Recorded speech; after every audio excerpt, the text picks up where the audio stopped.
Hello friends, మరొకసారి ఒక మంచి వీడియోతో మీ ముందు. టమాటో ఉల్లిగడ్డ లేకుండా ఇలా చికెన్ కర్రీ చేసుకోండి. చపాతీ అన్నంలోకి సూపర్గా ఉంటుంది. సో దీనికి కావాల్సిన పదార్థాలు, ముందుగా ఒక హాఫ్ కేజీ చికెన్ని కడిగి బాగా నేను ఒక ప్యాన్లో వేసుకున్నాను. సో తగినంత ఉప్పుని కలిపేసుకోండి. ఇప్పుడు ఒక హాఫ్ టీ స్పూన్ సాల్ట్ని వేసేసుకోండి. అలాగే హాఫ్ టీ స్పూన్ పసుపుని కూడా వేసేసుకోండి. 1.5 టీ స్పూన్ కారం వేసుకోండి. ఆ తర్వాత చిటికెడు అజినోమోటో వేసేసుకోండి.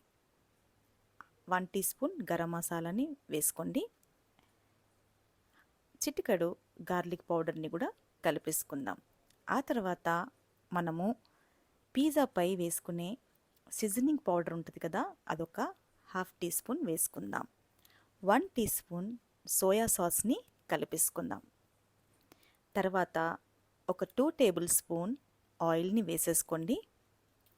ఇలా వేసుకున్న తర్వాత అంతా మసాలా అంతా కూడా కలిసేటట్టు మొత్తము అన్నిటినీ కలిపేసుకుందాం. ఇలా మొత్తం కలిపేసి దీన్ని స్టవ్ పై మనము పెట్టేసుకొని ఒక 10 మినిట్స్ వరకు మనము ఉడికించుకోవాలండి. మధ్య మధ్యలో మనము తీసి చూస్తూ ఉండాలి, కలుపుతూ ఉండాలి. ఎందుకంటే మనం అలా కలుపుతూ ఉంటేనే కర్రీ చాలా టేస్టీగా అవుతుందండి. సో మధ్య మధ్యలో మనము మూత పెట్టేసి తీసి చూసుకుంటూ ఉండాలి. అప్పుడే మనకి గ్రేవీ అనేది వస్తూ ఉంటుంది. మనం టమాటో ఉల్లిపాయలు వేయకుండా చూడండి ఎంత బాగా గ్రేవీ అనేది వచ్చిందో.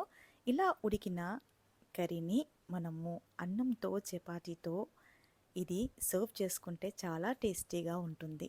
సో ఇప్పుడు అయిపోయిందండి కర్రీ. మనము పుదీనాతో గార్నిష్ చేసుకొని మనం బౌల్లోకి సర్వ్ చేసుకోవడమే.